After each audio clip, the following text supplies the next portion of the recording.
ખેડૂત મિત્રો, વર્ષ 2026માં બ્રાઝિલમાં એટલે કે આ વર્ષે કપાસના વાવેતર વિસ્તારમાં 5%નો ઘટાડો થાય તેવી શક્યતાઓ છે તે દેખાઈ રહી છે. કારણ કે બ્રાઝિલમાં વર્ષ 2025માં રૂના ભાવ 17% ઘટી ગયા હતા. એટલે 2026માં ઉત્પાદન 10% ઘટે તેવી શક્યતાઓ છે તે અત્યારે આપણને જાણવા મળી રહી છે. વર્ષવાર વિગતવાર માહિતી આપણે જોઈએ તો વર્ષ 2021માં બ્રાઝિલમાં 138.77 લાખ ગાંસડી રૂનું ઉત્પાદન થયું હતું. 2022માં 149.94 લાખ ગાંસડી રૂનું ઉત્પાદન થયું હતું. 2023માં 186.39 લાખ ગાંસડી રૂનું ઉત્પાદન થયું હતું. 2024માં 198.15 લાખ ગાંસડી રૂનું ઉત્પાદન થયું હતું. અને વર્ષ 2025માં 250 લાખ ગાંસડી રૂનું ઉત્પાદન થયું હતું. 2026માં ખેડૂત મિત્રો વાવેતરમાં 5%નો ઘટાડો કરીને ઉત્પાદન 10% ઘટે તેવી શક્યતાઓ 2026ના વર્ષમાં જોવા મળી રહી છે. અને વર્ષ 2026માં 225.20 લાખ ગાંસડી રૂનું ઉત્પાદન રહેશે તેવી શક્યતાઓ છે તે વ્યક્ત કરવામાં આવી રહી છે. કારણ કે બ્રાઝિલમાં ખેડૂત મિત્રો કપાસ ઉગાડતા અનેક વિસ્તારોમાં અપૂરતા વરસાદથી અત્યારે દુષ્કાળ જેવી સ્થિતિનું નિર્માણ થયું હોય એટલે રૂના ઉતારા ઘટશે તેવી આગાહીઓ બ્રાઝિલના એગ્રી જાણકારો છે જે કપાસની સાથે સંકળાયેલા છે તેવા એગ્રી એક્સપર્ટો છે તે અત્યારે શક્યતાઓ છે તે બતાવી રહ્યા છે. કારણ કે સત્તાવાર કટોકટી કે દુષ્કાળની જાહેરાત બ્રાઝિલમાં હજી નથી કરવામાં આવી એટલે રૂના ઉતારા ઘટશે. તેને પગલે વર્ષ 2026માં 225.20 લાખ ગાંસડીની આસપાસ રૂનું ઉત્પાદન રહેશે તેવી ધારણાઓ છે તે અત્યારે વ્યક્ત કરવામાં આવી રહી છે. ખેડૂત મિત્રો, બ્રાઝિલમાં અત્યારે પૂરજોશમાં વાવેતર છે તે ચાલુ થઈ ગયું છે.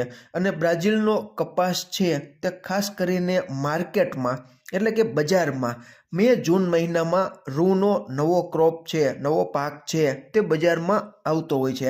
હવે આપણે જોઈએ છીએ કે દુષ્કાળની કેવી પરિસ્થિતિ બ્રાઝિલમાં જોવા મળે છે અને તેને લીધે રૂના ઉત્પાદન કેટલા ઘટે છે તેને આધારે પણ આપણી કપાસ બજાર ઉપર કેવી અસરો થાય છે તે આપણે જેમ જેમ સમય વીતતો જશે અને આપણી પાસે માહિતીઓ આવતી જશે તેમ તેમ તમારા સુધી પહોંચાડવાનો નાનકડો પ્રયાસ અમે કરતા રહીશું.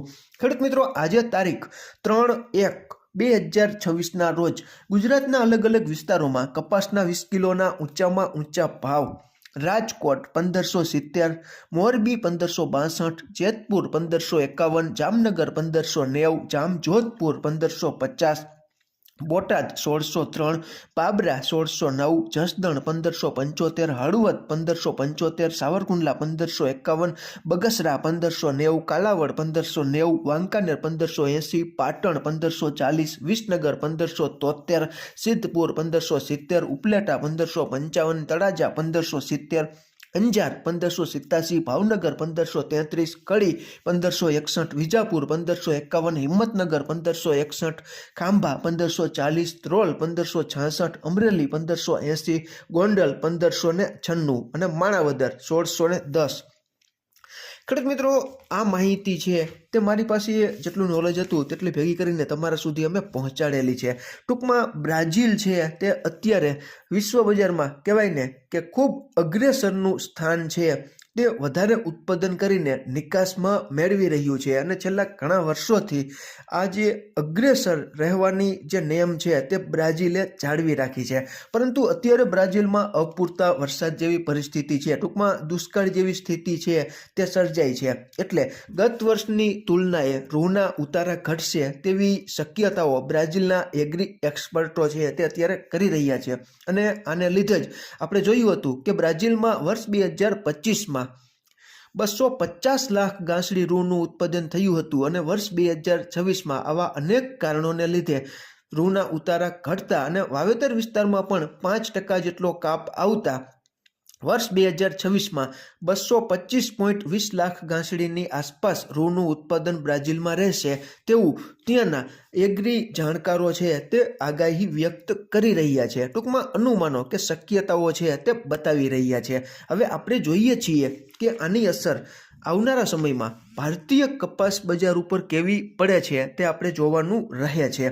ગામડે બેઠા ઘણા બધા ખેડૂત મિત્રો હવે કોમેન્ટ નથી કરતા. ખેડૂત મિત્રો, તમે કોમેન્ટ કરો કે તમારા વિસ્તારમાં ગામડે બેઠા કપાસના કેવા ભાવ છે તે બોલાઈ રહ્યા છે.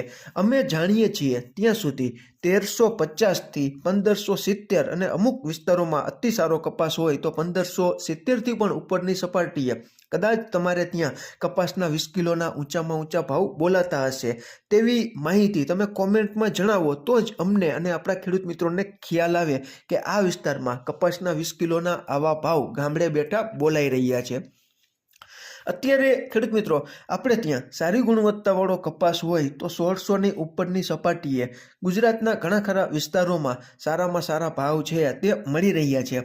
કારણ કે કપાસિયાની સારી ગુણવત્તાવાળા કપાસિયામાં ઘણી બધી શોર્ટેજ છે, એટલે જ કપાસિયા ખોળની બજાર છે હાજર અને વાયદા બંને ટકેલા છે. અને આની સીધી જ અસર કપાસ બજાર ઉપર આપણને તરત જ જોવા મળે છે. એટલા માટે જ જ્યારે કપાસિયા ખોળના વાયદા અને હાજર બજાર ઊંચકાય ત્યારે કપાસમાં પણ ઘણો બધો વધારો છે તે થતો હોય છે.